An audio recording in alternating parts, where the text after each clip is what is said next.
success? It's going to need no one to play absolutely out of his mind for them to have any success in my eyes, right? Like, he's already going to have a rough time in lane. They talked about the Shadow Demon just being a pretty direct counter to both the Monkey King and the Bane. The other issue is as well, you're picking this Luna into the Shadow Demon, so you know you can just use the disruption aggressively against the Luna as well, turn some of those illusions back against her. It really feels like quite a rough one, and they're also lacking ways to be able to get in onto the backline outside of this Monkey King. So in my eyes, everything C9 revolves around what no one is going to be able to do in this mid lane. He's done it before in really bad matchups, but he's going to need to do it again. See, Cloud9 having fun over there, spamming these sprays. I don't know what's going on, but... Is that the EU smiley? Yes, yeah, there is the EU smiley with the funny slark as well.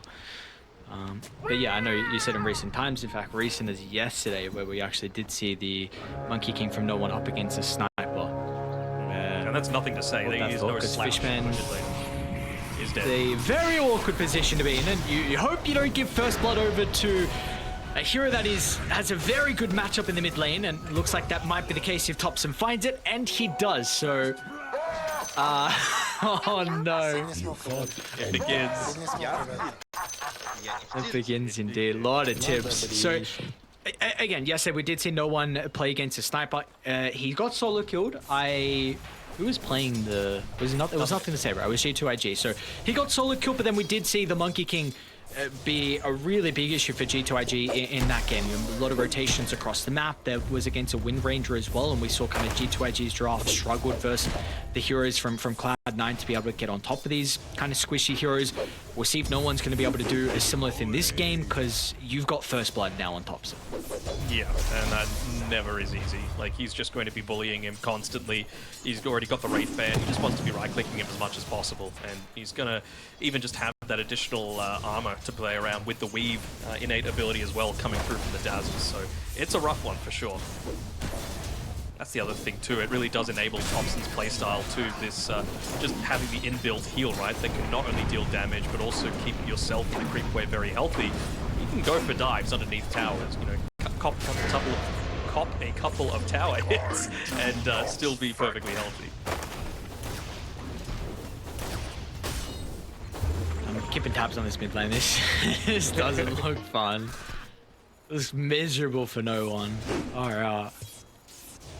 Bullying about entirely.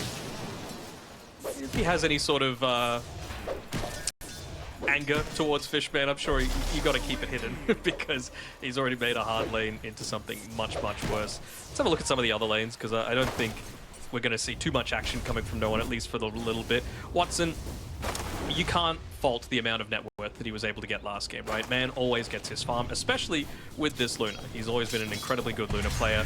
I'm just a little concerned about the impact that Fishman is actually going to be able to have in this lane, right? Like Saksa, one of the reasons that a lot of people are picking this sniper is that you're just able to deal so much damage from a really, really safe place away from, you know, the rest of the engagements. You know, all of that 300 damage once the shrapnel's maxed out gets dealt in like a second, I believe. So that's kind of nuts that you're able to deal out, you know, basically your assassinate damage at level 7 instantly. Definitely is a hero that is on a lot of people's radar. The scatter shot that we're getting out of the sniper, seeing a lot of supports at the moment. Only 30% win rate though, which is encouraging for the pubs. Uh-oh. Yeah. What can you do? That's the thing. What can you do against this? I feel like if they picked the Monkey King a little bit earlier and still kept, like, not a ton of people are playing Monkey King Pos 4, but it can be done, you know? And I feel like after going a Bane Tinker early on, it's just, you knew where it was going pretty much from the very beginning. Ramsey stops the Lotus being used from the Crush, then Watson stops it with the Beam, and Watson in the end is able to pick up the Lotus, so at least that does go their way, but I want to go back, like, again, this mid pick, like, this is kind of the issue, especially knowing, like, Topson does go for a lot of these lane-dominating, like, ranged heroes. He had a couple available, like the panel was saying, you could give him the Sniper, you know, we saw some others were banned out. I think they even got rid of the Invoker, which is probably less so in this instance, but, like, you know you're going to be picking into a bad matchup. Top lane, Kataomi.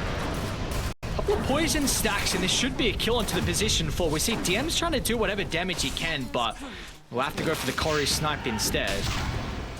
Bottom of the action continues. Watson under the shrapnel. Saxa, he's going to be fine. They'll turn it back around. Now Fishman as well might be able to get his own kill. Maybe not. Saxa just gets out of the aggro. And we're going to see, I mean, this is starting to get out of control. 5-0. Saxa will deny himself, come back to the lane with full resources to play with.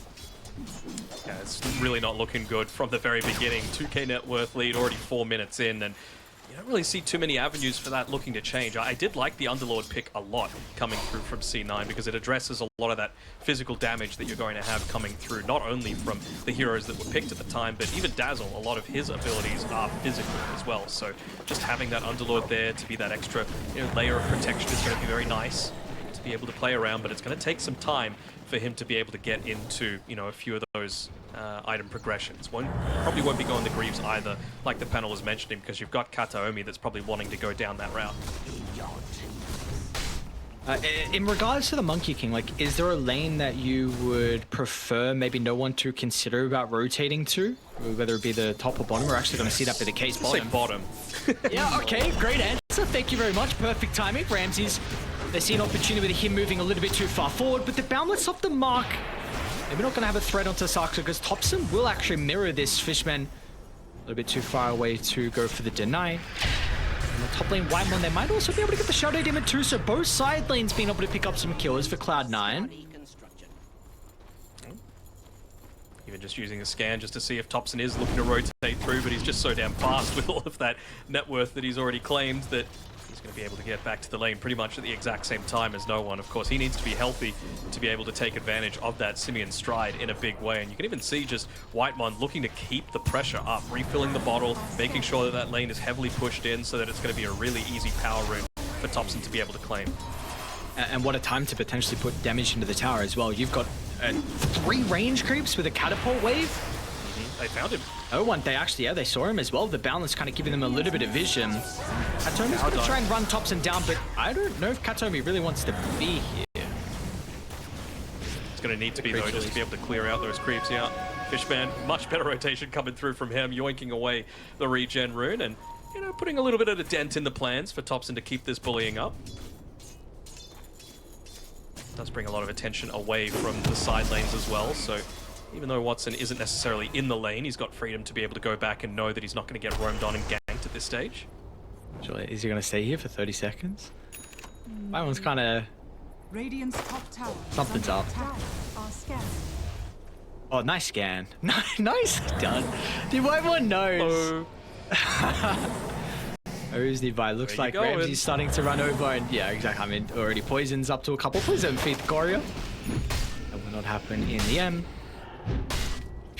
The panel's question is being answered right now, basically. Is Fishman going to be able to yoink this away and draw a bunch of people? No, he's not. He's going to die, he's going to not get the Wisdom Rune, and it only took 2 people to be able to do it. And the lane wasn't even in a good spot for Ramses, so it's not looking good right now. But the net worth lead is slowly shrinking. In this time, with a lot of the attention being drawn away, means that Watson has been able to, start recovering some of that net worth.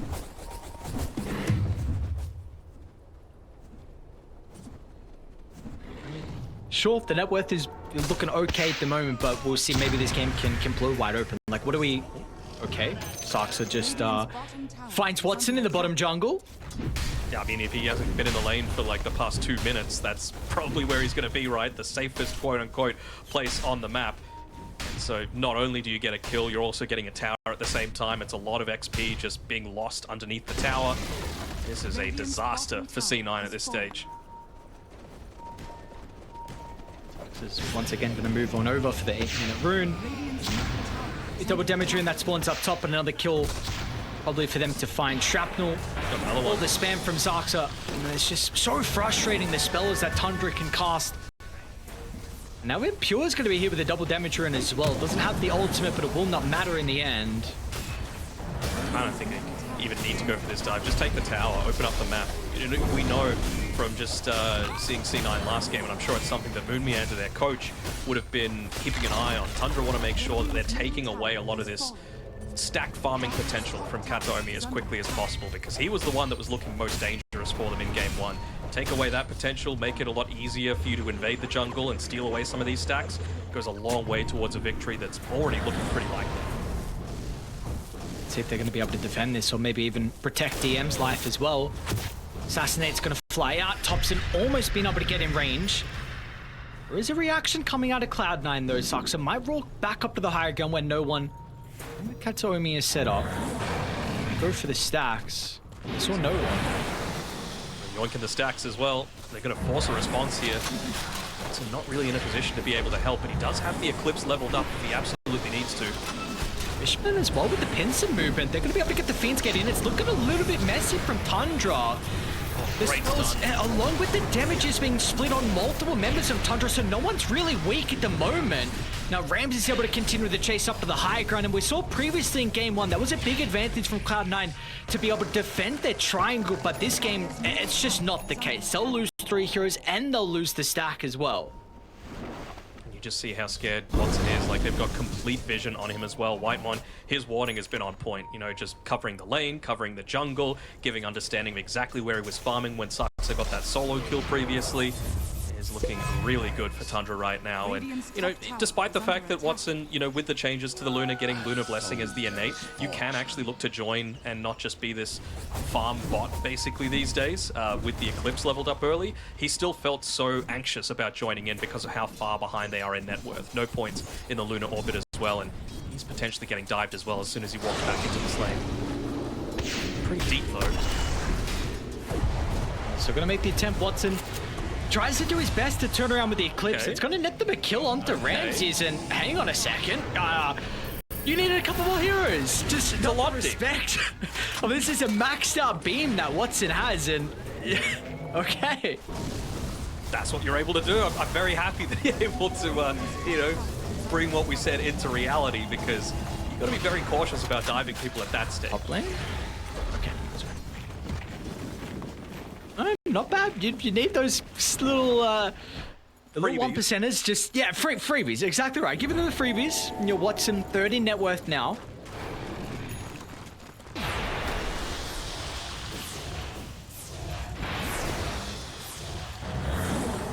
One other thing that I was also looking to focus on is, like, how quickly is Thompson going to be able to get into this Ags, right? Like, you've already got people that are going to be able to jump in onto the front lines, so that Shadow Weave is going to be, you know, very effective at bouncing between enemies as well as whoever they've got on the front lines as well. Huge amount of burst damage, combos well together really well with the Corrosive Haze. And even just, again, on Thompson, that Aghanim Shard is going to be super nice when you're considering what Watson probably wants to build. You want to go into a Manta style on this Luna, but it's just going to be nowhere near as effective considering those illusions are going to be instantly wiped out as soon as you use the Poison Touch.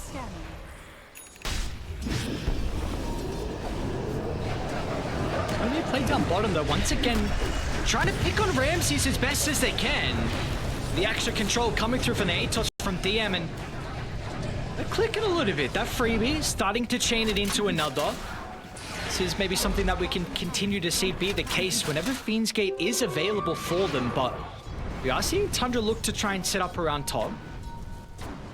See what happens, because they are still playing near their tower, so not sure if they'll actually be able to claim anything as DM retreats. Love his item build. I think it's pretty much the ideal one that he could be going for at this stage, right? The Atos, just to stop any of these deeper dives into the Crimson Guard. Be a little careful here, though. Getting in range! Oh, well done. Nice TP.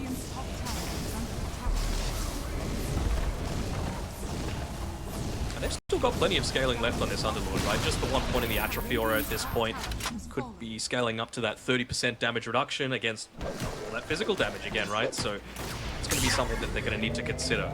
You can't let this game idle along for too long. Otherwise, you're going to get this Tinker starting to scale. You're going to start getting, you know, the Monkey King back into this game. Right now, he's still suffering somewhat on net worth, but his damage output increases massively once he gets that Maelstrom finished up. We have seen though recently, I think there was, again yesterday we were casting with a Dragon Knight, and this guy was just an absolute menace late game with the physical damage. Do you feel like though, still with a lot of what you're saying, with the Tinker scaling and the Underlord mitigating a lot, there's still some concerns? Because this is going to be a DK with eventually late game starter that has maxed out Corrosive Haze as well. Sure, but I feel like they've got a decent amount of poke from range on their own as well, right? Like, you've got the laser, which is going to be blinding him, so it forces the BKB to be popped. You've got a Luna who can eventually go into that that Kanda that's going to be able to use the Lucent Beam to do a ton of damage, and even just the percent damage from the Underlord's Firestorm. So it's not quite as easy this time around for the DK. No one. Gotta be cautious. They're already ready for this Tundra. We of course had previously. Okay, never mind. Fiend's Gate. It's Fishman. Get out this Easy time. clap. So okay. Yeah, this is the one where it matters. You're the first one. It's okay if you don't really steal it, but the ones after that are the more valuable ones. So double wisdom. Nice play. Again, they needed a freebie, and then looks like they might be instantly going for a smoke after the fact as well. Watson, he's got a decent amount of damage now with the Mask of Madness. Might even look to yoink away that shield rune, just to enable himself to be in the center of a lot of these team fights. No one instead. He is their initiation. He is the one that needs to be finding the backlines. Wants to make sure that he's going in onto White Bond as Tundra actually go through the Fiend's Gate, so they'll look to join in once they go onto Saxa. Unfortunately, they're not going to get there in time to protect him. Oh, and also pops the smoke with the shield rune. It's not as survivable. Wymon instantly purges that off. Now Fishman's going to be chased down as well. A couple of kills that go Tundra's way. Do we see bottom what's going on? Thompson's actually going to run into Kataomi, who TP to the outpost, but of course Thompson going to have a way to be able to stop his escape. They're Roshing. 15-minute Roshan with now the power of the Corrosive Haze and all this physical damage, right? Going to be able to take this one out pretty damn quickly, especially considering the couple of kills that they got, the fact that there's no tier 1 tower top. There's really no way for C9 to contest this at all.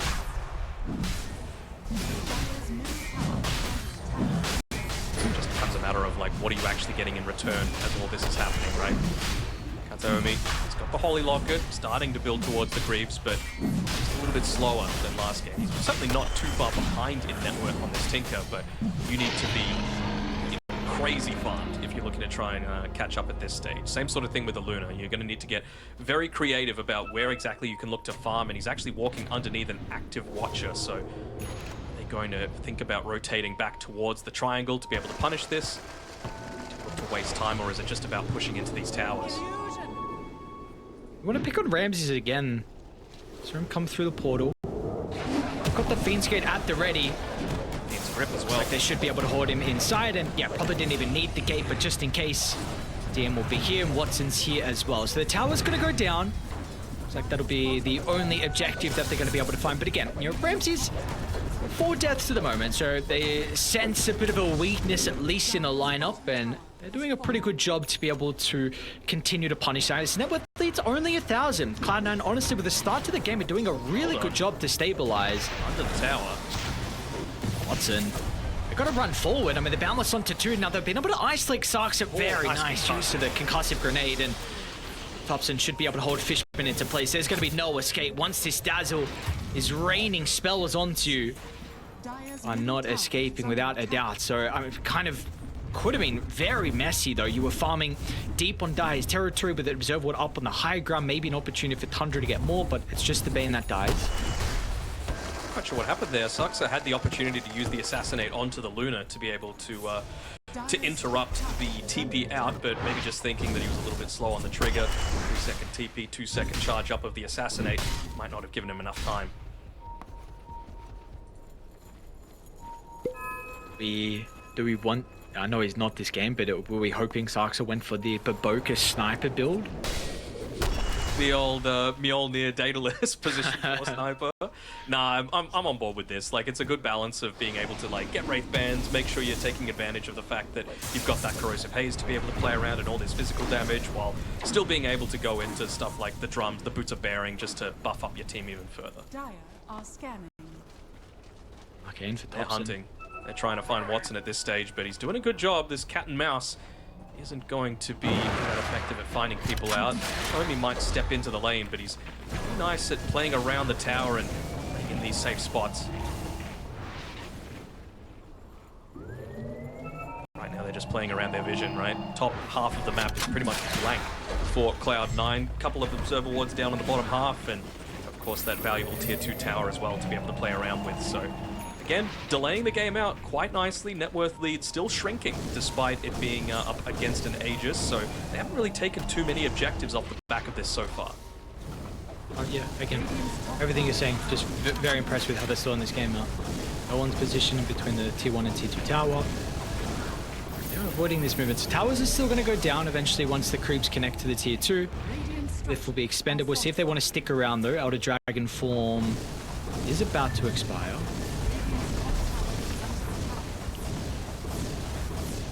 See, Nullifier third, am I seeing? From Pure? A Sacred Relic Cuter. You know, I was really... Again, this Observer Ward. D-Ward and run away, sorry.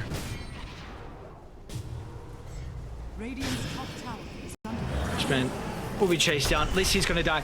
I saw Watson starting to move up forward over the high ground, and I thought the Luna was going to continue farming, but Fishman gets a D-Ward and Watson instantly escapes.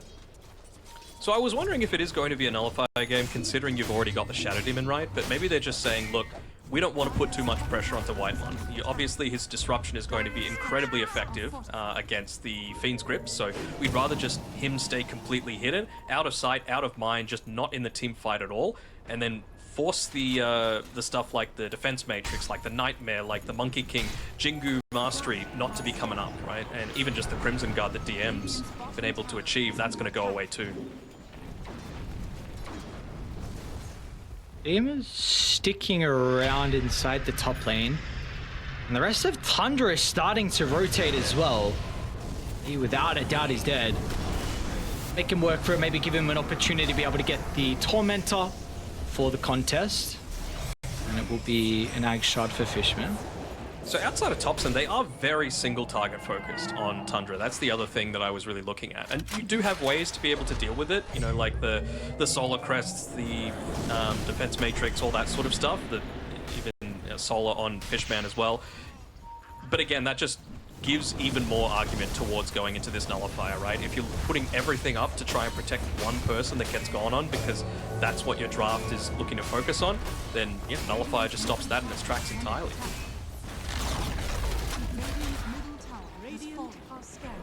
So despite losing a couple of Tier 2 towers, a couple of heroes, somehow net worth lead in C9's favor. They will get Ramses again. Just pick on Ramses, that's it. 5 deaths out of the 9 for Mr. Ramses, so DM's going to be able to snag that. Unfortunately, 2 Tier 2 towers have gone down. But again, the net worth lead is staying even. I think he ended up buying the Ogre Axe and the Mithril Hammer after his death as well, so ended up losing a fair amount of unreliable gold. Is that he's always, more often when he was the carry, been allergic to buying the BKB, so it's going to be a very different story once he's picked it up. You're going to be able to just walk away from the Pit of Malice, from the Atos, from all of that, and effectively just force a Fiend's Grip to be used. So looking forward to the point where he's actually got that and can be a little bit more reliable out roaming around on the map. Smart money. How do we feel about the status of this game, though, considering, again, with off the lanes, it was looking like it was going to be a potentially clean victory for Tundra, but Cloud9, clawed this game back. I mean, the kills aren't really representing really the status, and still Tundra felt very strong with taking whatever objectives they want, but we're heading into the mid to late game. Do we feel like Cloud9 are going to start to be able to bring the fight to Tundra? Potentially. To me, it's still... the vast majority of your damage is still going to be coming from Watson, right? We saw how effective the Eclipse has been, but it's past the stage where Eclipse is really going to be the thing doing that, right? It's going to need to be your right clicks, and he's closing in on a Butterfly for himself. Really effective again against all of this physical damage. I'm not seeing any nullifiers being built up at this point yet on the Tundra side, so that's going to feel really nice, but even just beyond that, it's going to be that as the first timing to hopefully get a few successful team fights, and then into the Kanda around that level 20 mark. This time they might try and play behind Ramses, but Whitemon's a little bit far away. I like to position the gate as well over the north, just in case if anyone's nearby, they're going to be able to close the distance onto them. So Ramses able to reposition, but unfortunately with the Shadow Demon will not escape all the raw damage that Cloud9 have. So Eclipse has to be used. Watson's going to stick around to farm the wave, but Tundra are here. They brought the 4 remaining heroes. No one's going to stand his ground up on the trees just in case to give them this outpost location to maybe buy some time and give them the vision, but it looks like Cloud9, well, they actually want to stay around. Ramses in a crash shift on the high ground. Ramses No. You're not jumping up into Watson when he's ready to go with the lunar orbit maxed out. And now no one, he's been able to catch up to Sarkster as well, but the Gleipnir holds the sniper into place. Tundra trying to take the fight with their numbers disadvantage, but they are forced to. There is just no escape from them. They have to stand their ground, but the Fiend script stops Pure from being able to right-click it all. I mean, the Grave is making it so frustrating. Pure might be able to TP up, but the Nightmare stops him short. They also catch out Thompson inside the tree line, and Cloud9, they are back with a bang. An incredible team fight from them. Ramses is having a game that he'd like to forget, just going for a couple of dives too deep. The only reason he was saved previously was Whitemon there with the demonic cleanse, enabling him to just walk on away prior to that BKB, but still just going up into enemy territory on his own, where that's the direction that they came from. My guy is probably going to be warded, so it's still going to delay up that timing a little bit. Fortunately for them, it doesn't look like they've gone and secured that Roshan for themselves, so it's still going to be on the Tundra side in about 20 seconds or so when it respawns, and that's going to be the sort of period where, Ramses will have that item for himself. So, big team fight though. I mean, was it a 1k net worth lead and it's already up to 9? Yep. I don't know where the gold went. Mid lane, Ramses again. Not this time, but maybe very close. So it's given time for the respawns though, which was maybe an opportunity for Cloud9 just to go straight to Roche. Must be frustrating as well for Whitemon in particular. The panel was really harping on the fact that this Shadow Demon game looked incredible when you first picked it. And he had to put himself in a compromised position to protect Ramses. And then it meant that in that fight, you could use the full duration Fiend script to stop the damage out of Pure. So we need to see something a little bit different, right? Where you are not getting caught first on Tundra and where you can help protect the positioning out of the Shadow Demon to really be that nuisance. You stop the Fiend script and with the protection of the Purge as well. Really just, Sansa? A little bit deep on his own. He doesn't have buyback either, so I wonder if this actually opens up the Roche pit for C9 to be able to steal it away. I was wondering, my main question was, do they go for this now, considering, it's on your side of the map, you've got the Slardar to be able to take it quickly, or are you really looking for that extra layer of defense with Pure still looking to build into his own BKB? Looks like they might even just lose both, right? Tier 2 tower and the Roshan if they're wanting to stick up here on the top side of the map. See what the response is then going to be from Tundra, because they do have a lot of their forces down bottom. Opson's going to shove the wave. Mid's going to get pushed out as well. They will have all 5 heroes up and also an outpost to TP2. Teleports are all at the ready as well. Is this a fight you want to take? I'm not sure when they're already so set up there, and you can just see Kataomi's doing a great job of just keeping these lanes shoved out, forcing some sort of a defensive response, or at least making some of the moves a bit more obvious that Tundra are looking to go for.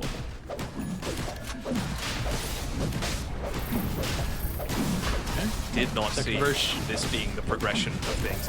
Not at all. It goes to say, even with a 12k net worth lead, it's only a 55% win probability for Cloud9. That's how imbalanced we feel like this draft could still be. It's just a matter of Tundra taking the correct fight for themselves, being able to get in onto that backline, blow up Kataomi, blow up Fishman, and make sure that Whitemon survives to tell the tale.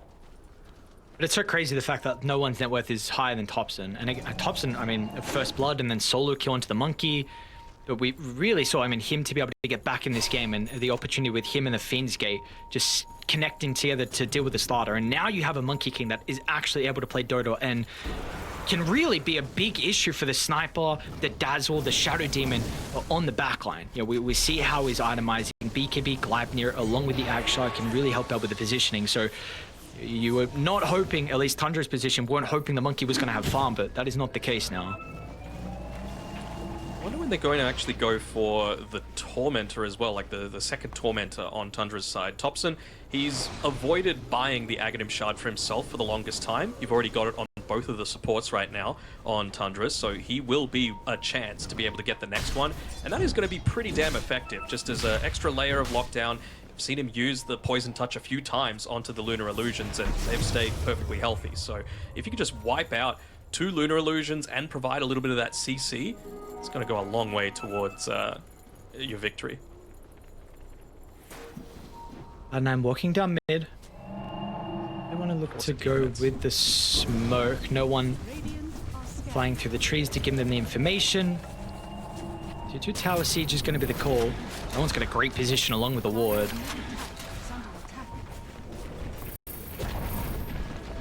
This is what we weren't really seeing from Cloud9 in the previous game, right? Like them being able to set up their formation in the correct way. Just play behind this Watson position 1, who he's kind of gotten a little bit out of control here with his net worth. They don't have a glyph for this high ground either, and they've got the Roche banner. Pure's going to start to go to work to try and attempt it. There's Demonic Cleanse. Oh, nice Lotus. Reflected that Nullifier back onto Pure. No one's starting to set up on Ramses. Meanwhile, back inside the bottom lane, Watson walks up the high ground as well. Nightmare to buy him some time, but the health just goes instantly. Age is taken care of. Ramses, can he find an opportunity to jump in? The blink is continuing to be cancelled, so the starter won't be able to go off the back of the respawn. So difficult with the March, the Glaives, Firestorm, everything. But will be the Ages they get rid of, and only real cost is the tier 3 tower. That's right. And again, we talk about these different timings, and no one. Really? Oh, nice. Just able to get away. Yeah, we talk about these timings. They made the most out of that one with the butterfly. They're just going to go straight back. You know, they're going to say, you're going to make this wraparound. We're going to need you to be a little bit quicker with your movement, because this is a melee and range racks going down. Who are they going to be able to find on the back? With the addition, first point of contact. Yeah, they're going to try and deal with the Underlord. 2,500 health that they have to go through. Starter tries to get the initiation. Ramsey says it's not good enough though. They're onto Thompson. Thompson's able to activate the grave. He's in some danger. Banishment will buy him some time. And now Watson, they've got Pure up in his face. If they can deal with the Lunar, it's a lot of their damage output, but it takes too long. Yeah, you get rid of Watson, but the rest of Cloud9, they're in hot pursuit. Up on the high gun they go. There's some buybacks available for Tundra. They'll get one out of Thompson, another one out of Whitemon as well. It's a really heavy committal. No one will use a bit of a defensive Wukongs. Some respect needs to be given. And they are out though. Multiple buybacks from Tundra, and they will get no value out of them. No value, still lose the racks. It's, you know, not respecting the pushing potential of this Luna. Sure, she goes down, but she has not even begun to hit her peak, right? She's got that Kanda queued up, very, very close to being able to pick that up, and it's going to happen again right around that level 20 mark. I think that's something that Watson does better than pretty much anyone else. Like the way that he synergizes his timings with his items is just crazy. You know, he will hit level 20, get that at the same time. He will get a Desolator right as the 20-minute Tormentor comes up, so he can do it a little bit quicker. All that sort of stuff, there's no one better in the world. 20k lead for Cloud9. Like Shard's going to be picked up now for the Tinker as well. Just not seeing them be able to use their full lineup together for Tundra. Net worth, I mean, everyone is taking a large hit. The Dazzle had a great start. Fallen behind. Slaughter, nowhere to be seen. I mean, the Bane is 3,000 net worth behind Ramses.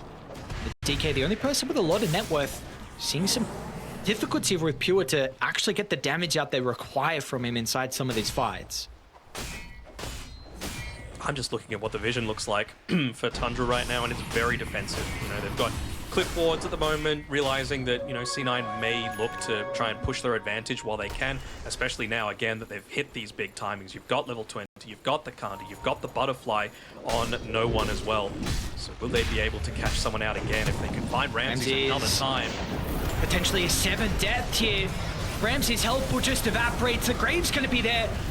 But with the BKB activated, there's going to be no banishment over to the right side. The squishy heroes all get blown up. And they were the ones that used the buyback prior. Watson cleaves them. Just the rain of the glaives, the eclipse as well.